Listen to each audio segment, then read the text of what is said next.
같이 묵상하고 있습니다. 고린도전서 15장 35절부터 우리 49절까지 한 절씩 우리 교독하겠습니다. 고린도전서 15장 35절부터 49절, 제가 먼저 35절을 읽습니다. 누가 묻기를 죽은 자들이 어떻게 다시 살아나며 어떠한 몸으로 오느냐 하리니,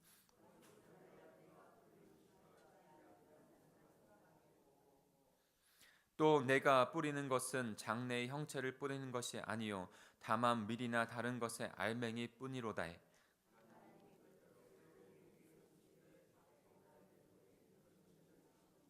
육체는 다 같은 육체가 아니니 하나는 사람의 육체요 하나는 짐승의 육체요 하나는 새의 육체요 하나는 물고기의 육체라.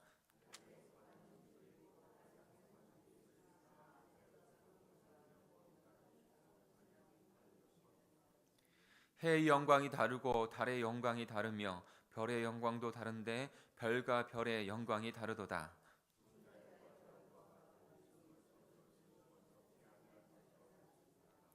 욕된 것으로 심고 영광스러운 것으로 다시 살아나며 약한 것으로 심고 강한 것으로 다시 살아나며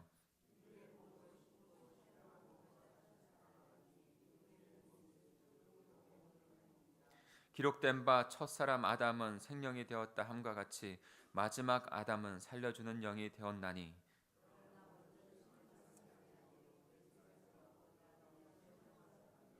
첫사람은 땅에서 났으니 흙에 속한 자이거니와 둘째 사람은 하늘에서 나셨느니라.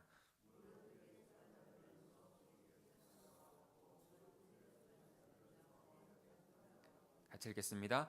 우리가 흙에 속한 자의 형상을 입은 것 같이 또한 하늘에 속한 이의 형상을 입으리라. 아멘. 서두에 말씀드리고 싶은 것이 두 개가 있어요. 하나는 하나님 말씀 앞에서는 언제나 겸손해야 한다는 것입니다. 그래서 우리가 하나님 말씀을 대할 때 다 안다고 생각하면 안 됩니다. 하나님께서 분명히 그 말씀을 우리에게 깨닫게 하시기 위해서 주신 것은 맞습니다. 그러나 그 말씀 안에서 하나님께서 우리에게 영적인 지혜를 주세요. 그러나 그것 이상의 때로는 우리가 알 수 없는 영역들이 있습니다. 많은 질문들이 사실은 있습니다. 그리고 우리 성도들도, 기존에 있는 성도들도 물론 많은 시간들을 겪으면서 하나님께서 깨닫게 해주시면서 그 시간들을 보내죠. 그리고 나서 답이 없을 때, 답이 돌아오지 않은 질문들이 있거든요. 사실은 말씀 안에서도 우리가 다 할 수 없는 질문들이 있어요. 그때는 우리가 겸손하게 주님 앞에 나가야 합니다. 그러니까 모르는 거는 때로는 알 수 없는 영역은 우리는 모를 수 있다고 말을 해야 됩니다. 그리고 고백을 해야 돼요. 그리고 다른 사람들이 하나님을 알지 못하는 사람들이 그런 질문을 해올 때 사실은 당황할 필요가 없어요. 다 질문을 해야 된다고 생각하는 것에서 당황합니다. 그러나 우리에게 알려주신 바대로, 복음의 말씀대로, 깨닫게 해주신 말씀대로 그것을 전하는 것이지, 뭐 다 신령한 것을 다 깨달아서 성경에 나와 있지 않은 것들도 알아야 된다고 생각해서 그것을 말할 때 거기에서 문제가 뒤틀리게 일어나게 되는 것이에요. 특별히 죽음 이후의 삶 안에서도 그와 같습니다. 그리고 그 종말에 대한 부분 또한도 그와 같아요. 특별히 그 시기는 알 수 없는 것이에요. 굳이 시기를 알려고 할 때 문제들이 나타났고 많은 사람들의 가정이 파괴됐어요.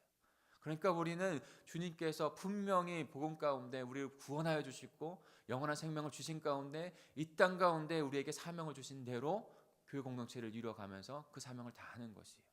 그러면 주님께서 그 나라는 이루어 가십니다. 그러니까 모르는 건 모른다고 해야 돼요. 그리고 또 하나 말씀드리고 싶은 것 중에 하나는 우리는 죽음이 끝이 아니라는 것을 너무나 분명히 알고 있다는 것입니다. 죽음이 끝이 아니라 예수님처럼 부활 생명으로 영원한 생명을 살아갈 것을 우리가 알기 때문에 때로는 장례 예배 가서도 이제는 육신의 몸은 썩어지는 몸이 되지만 슬퍼하지 않는 것이 주 예수 그리스도를 믿고 이제 하나님의 백성이 되었기 때문에 슬퍼하지 않고 천국으로 환송하는 예배를 드린다는 것이죠. 그래서 장례 예배를 천국 환송 예배라고 기독교에서는 말을 하죠. 그래서 부활에 대한 소망함을 갖고 살아가는 공동체가 된다는 것이에요. 부활의 소망. 소망이 그래서 중요한 것입니다. 지금 상황은 힘들고 어려울 수 있을지 모르지만 앞으로 하나님께서 우리를 부활의 소망 가운데 기쁜 하나님과 함께 거하는 영원한 삶을 주신다는 것. 그러나 지금 또한도 주신다는 것을 우리가 분명히 깨닫고 있죠. 그래서 그 지금부터 부활의 생명 가운데 구원받은 자들은 살아가며 또 영원한 나라 가운데 거하게 된다는 것, 이것을 분명히 알고 있어야 되는 것이죠. 그런데 고린도 교회는요, 고린도 교회 안에 일부, 그러나 지난번에 15장에서 말씀드렸던 것처럼 15장의 첫 번째 말씀드렸던 것처럼 모든 문제가 있지만 가장 중요한 문제, 복음에 대한 문제가 무너지면 다 무너진다고 했어요. 복음의 문제가 무너졌더니 서로 반목하게 되어지고 서로 자기의 자랑을 하게 되어지고 다른 이단의 공격에서도 쉽게 무너질 수밖에 없는 연약한 공동체가 된 것이죠. 지금 그 십자가와 부활에 대한 부분들을 무너지게 하는 그 너무나도 중요한 누룩이 있다는 거예요. 그 부활을 거부하는 자들이 있었던 것을 봅니다. 그리고 질문도 했어요. 그리고 그들이 있다는 것을 바울이 알고 지금 오늘 답을 하는 거예요. 영원한 삶이 없다는 것을 그들은 말합니다.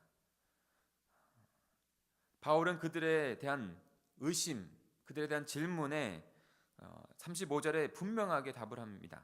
그들의 질문은 이렇습니다.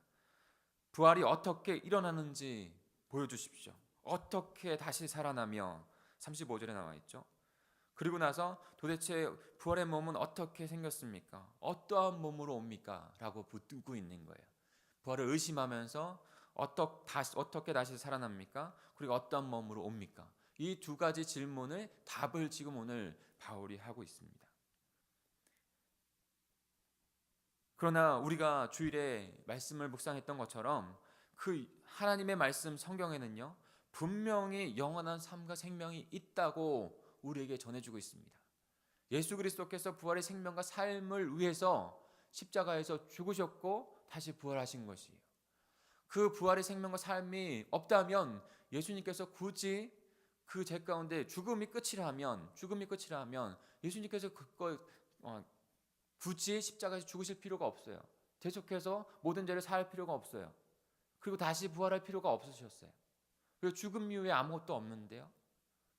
똑같이 세상 사람도 한평생 살아다가 죽는 것이고 기독교인도 한평생 살아가다 죽는다면 도대체 왜 예수 그리스도께서 이 땅 가운데 오시고 예수 그리스도께서 왜 부활하셨겠어요?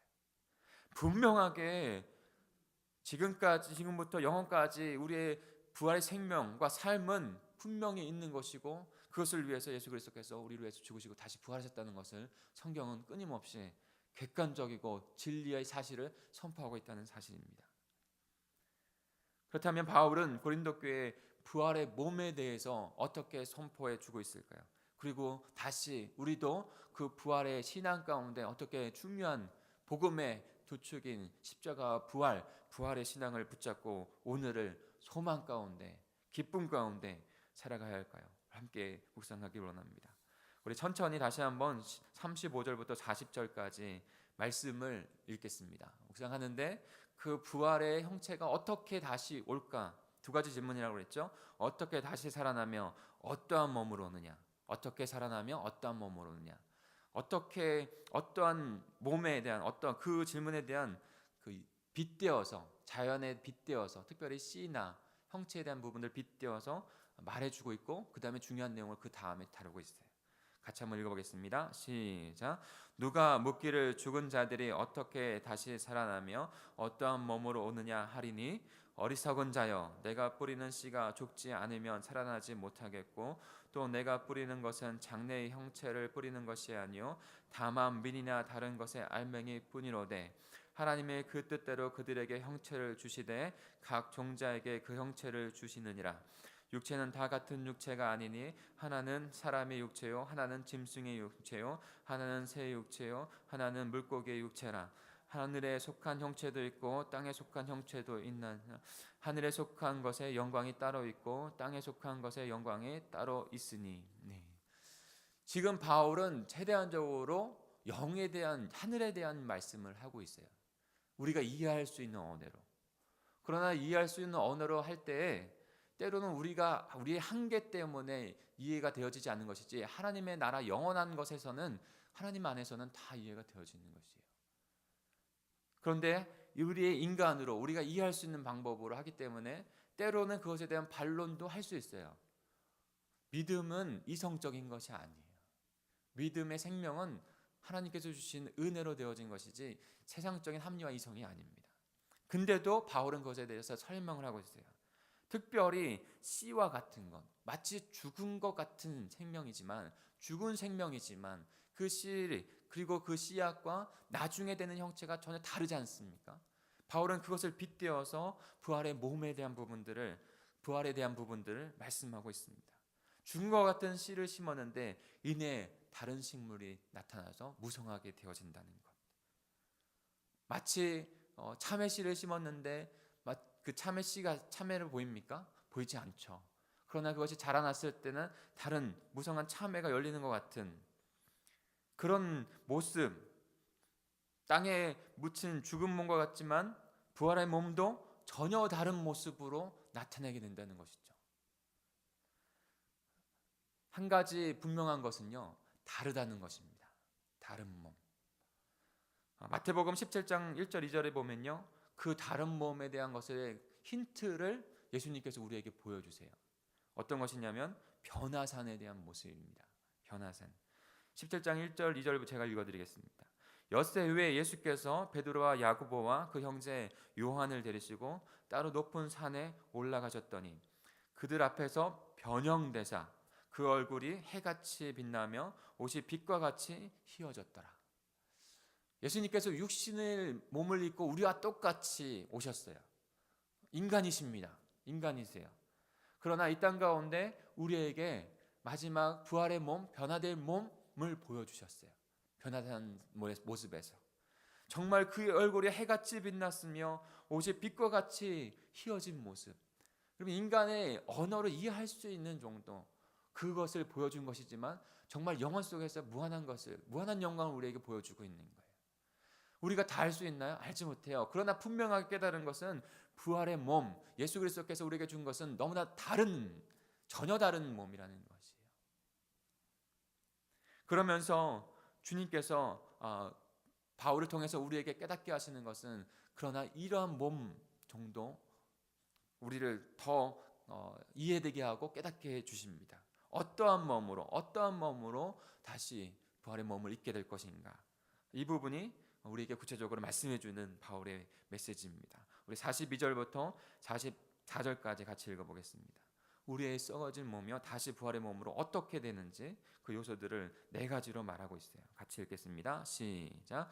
죽은 자의 부활도 그와 같으니 썩을 것으로 심고 썩지 아니할 것으로 다시 살아나며, 욕된 것으로 심고 영광스러운 것으로 다시 살아나며, 약한 것으로 심고 강한 것으로 다시 살아나며, 육의 몸으로 심고 신령한 몸으로 다시 살아나느니 육의 몸이 있은즉 또 영의 몸도 있느니라. 아멘.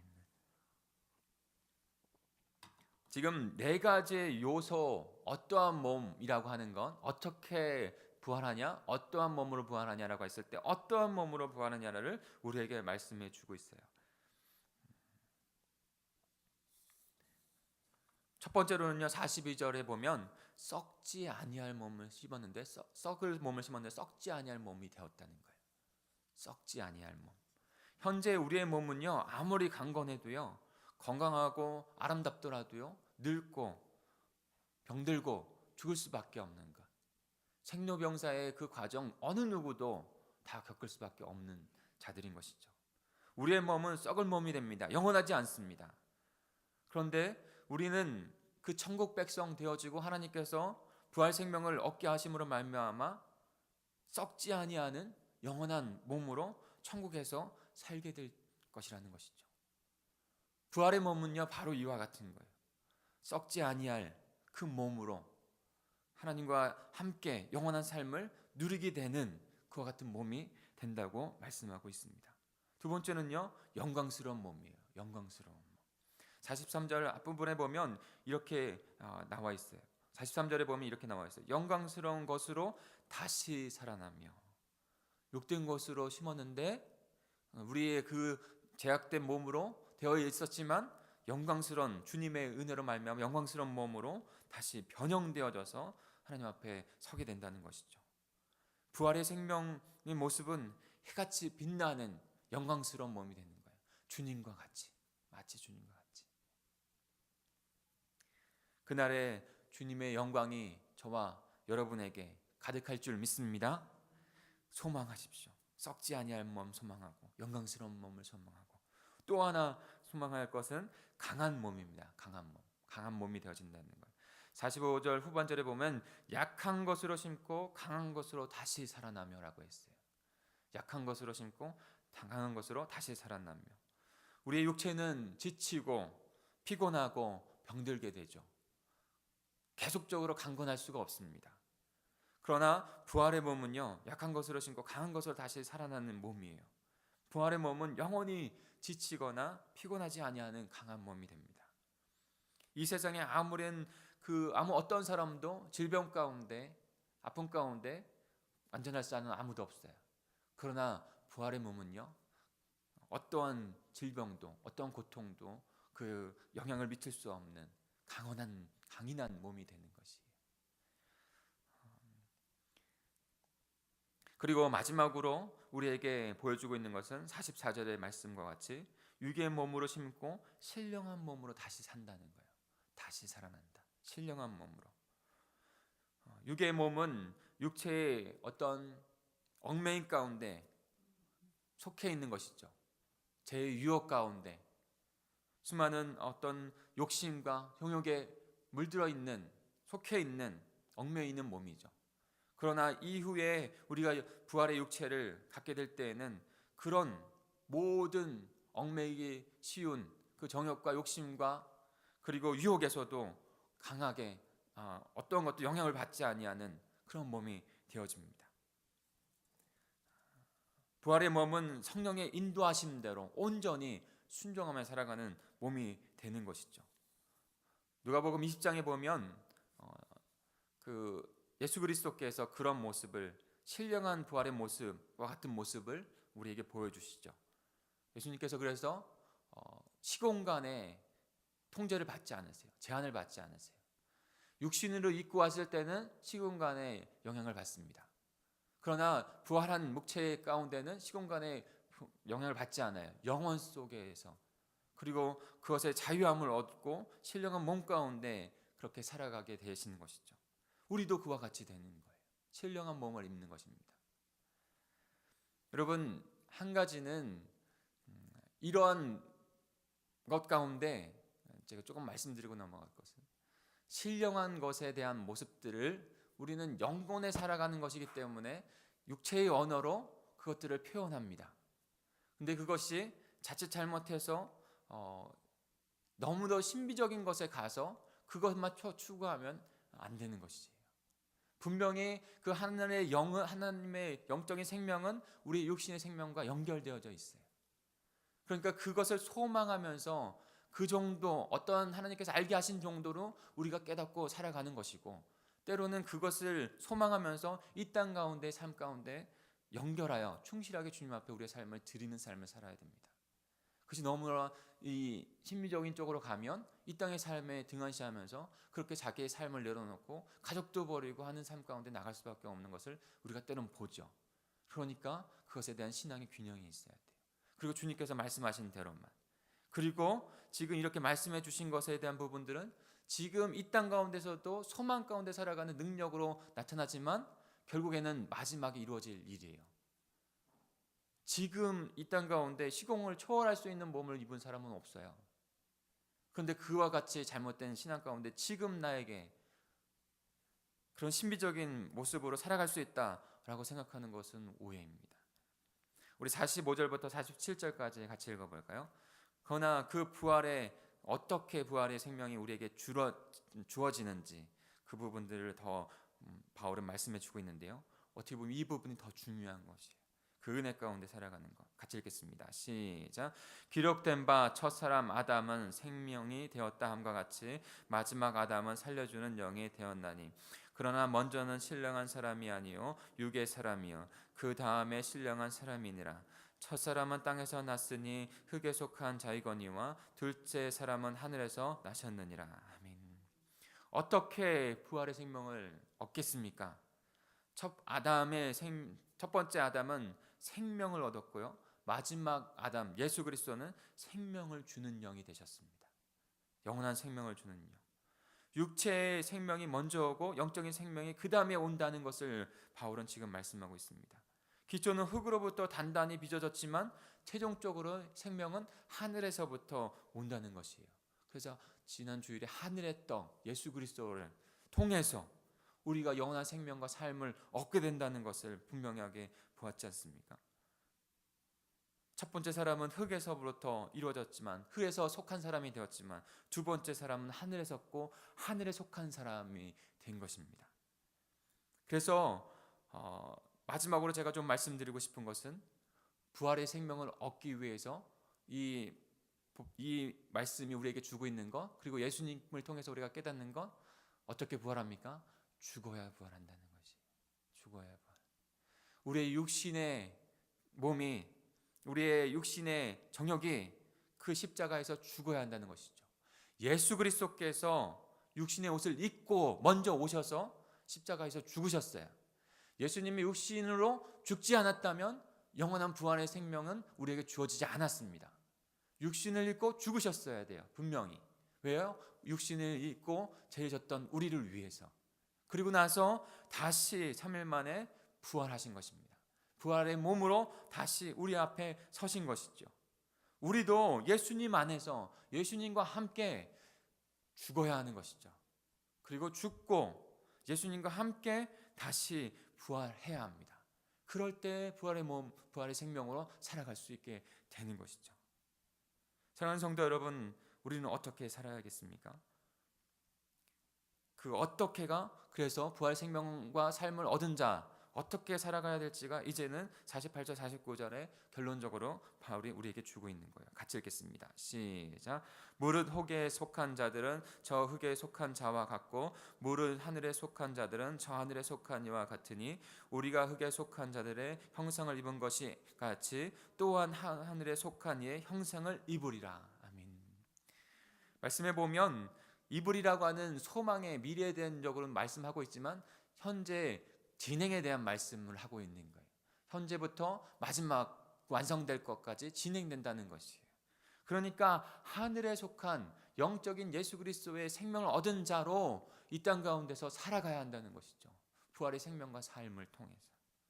땅에 속한 건 썩어질 것이 먼저가 아니라 하늘에 속한 건 하늘을 소망하면서 부활의 생명을 소망하면서 이 땅 가운데 있는 모든 삶과 영역 가운데 시간들을 그렇게 하나님께 영원한 생명으로 드려야 한다는 거예요.